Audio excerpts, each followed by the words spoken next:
വോട്ടെണ്ണൽ ആരംഭിച്ചിരിക്കുകയാണ്. ആദ്യത്തെ ലീഡ് ബി ജെ പി എടുത്തിരിക്കുന്നു. ഡൽഹിയിൽ നിന്നുള്ള ആദ്യത്തെ ഫലസൂചന ബി ജെ പി 70 സീറ്റിൽ ഒരു സീറ്റിലെ ഫലസൂചനകൾ വരുമ്പോൾ ആദ്യത്തെ ഫലസൂചനയിൽ ബി ജെ പി മുമ്പിൽ. ഏറ്റവും ആദ്യത്തെ ഫലസൂചനയാണ്. ആദ്യത്തെ സീറ്റിൽ ബി ജെ പി ലീഡ് എടുത്തിരിക്കുകയാണ്. ഡൽഹി പിടിക്കാനുള്ള പോരാട്ടത്തിന് തുടക്കമാണോ ഇത്? ഏറ്റവും ആദ്യത്തെ ലീഡ് ഭാരതീയ ജനതാ പാർട്ടിക്ക് അനുകൂലം. ലക്ഷണത്തിലൊക്കെ വിശ്വസിക്കുന്ന ആളുകളുണ്ടെങ്കിൽ ആദ്യ ലീഡ് ബി ജെ പിക്കാണ് കേട്ടോ. ആ വിശ്വാസം ഉണ്ടെങ്കിൽ ആദ്യത്തെ ഒന്ന്, രണ്ടിടത്ത് ബി ജെ പി ലീഡ് ചെയ്യുന്നു. ഡൽഹിയിൽ രണ്ടിടത്ത് ബി ജെ പി ലീഡ് ചെയ്യുന്നത് കേവലമായ വോട്ടുകളുടെ എണ്ണമാണ്, പോസ്റ്റൽ വോട്ടുകളാണ്. പക്ഷേ രണ്ടിടത്ത് ബി ജെ പി ലീഡ് ചെയ്യുന്നു എന്ന ഏറ്റവും സുപ്രധാനമായ വിവരം ഡൽഹിയിൽ വോട്ടിംഗ് തുടങ്ങിയപ്പോൾ. 2 സീറ്റുകളിൽ ബി ജെ പി ലീഡ് ചെയ്യുന്നു. 70 സീറ്റുകളാണ് ഡൽഹിയിലുള്ളത്. ആദ്യത്തെ ഫലസൂചന, അതായത് പോസ്റ്റൽ ബാലറ്റുകളിൽ നിന്നുള്ള ഫലസൂചനകൾ വരുമ്പോൾ രണ്ടിടത്ത് ബി ജെ പി ലീഡ് ചെയ്യുകയാണ്. വോട്ടെണ്ണൽ തുടങ്ങിയിട്ടേ ഉള്ളൂ. ഇത് ട്രെൻഡ് അല്ല, ആദ്യ സൂചനകൾ മാത്രമാണ്. ഇപ്പോൾ ഈ തെരഞ്ഞെടുപ്പിന്റെ വോട്ടെണ്ണലുമായി ബന്ധപ്പെട്ട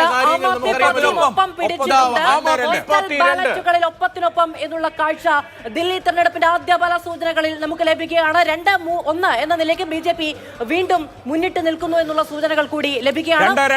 2-2 Aam Aadmi party 2 B J P 2. ആദ്യത്തെ പല സൂചനകളിൽ ബി ജെ പിയും ആം ആദ്മി പാർട്ടിയും ഒപ്പത്തിനൊപ്പം. അപ്പോഴും പ്രേക്ഷകർ ശ്രദ്ധിക്കണം, ഇത് പോസ്റ്റൽ ബാലറ്റിൽ നിന്നുള്ള ആദ്യത്തെ കൗണ്ടാണ്. ആപ്പ് മുമ്പിൽ, app 3 B J P 3 B J P 2 3-2. ആം ആദ്മി പാർട്ടി 3ഇടത്ത് ലീഡ് ചെയ്യുന്നു, ബി ജെ പി 2ഇടത്ത്. കേവലമായ സംഖ്യകളുടെ കണക്കാണ്, കളിയാണ്. എങ്കിലും ആം ആദ്മി പാർട്ടി 3ഇടത്ത് ലീഡ് ചെയ്യുന്നു, B J P 3-3 Aam Aadmi 3 B J P 3. ഓരോ സെക്കൻഡിലും മാറി മറിയുന്ന ഫലസൂചനകൾ നമുക്ക് കിട്ടുമെങ്കിലും അത് പ്രതിനിധാനം ചെയ്യുന്ന വോട്ടുകൾ എന്ന് പറയുന്നത് നാമമാത്രമാണ് എന്നുള്ളതാണ്. പക്ഷേ ഒരു തെരഞ്ഞെടുപ്പിന്റെ ആദ്യഘട്ടത്തിൽ വരുന്ന സൂചനകൾ എന്ന് പറയുന്നത് തീർച്ചയായും രാഷ്ട്രീയമായ കൗതുകം ഉണ്ടാക്കുന്ന ഒന്നാണ് എന്നുള്ളത് കൊണ്ട് അത് പ്രധാനവുമാണ്.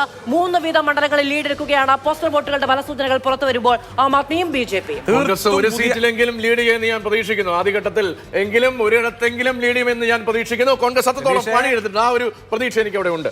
ക്ഷമ വേണം, കാത്തിരിക്കണം.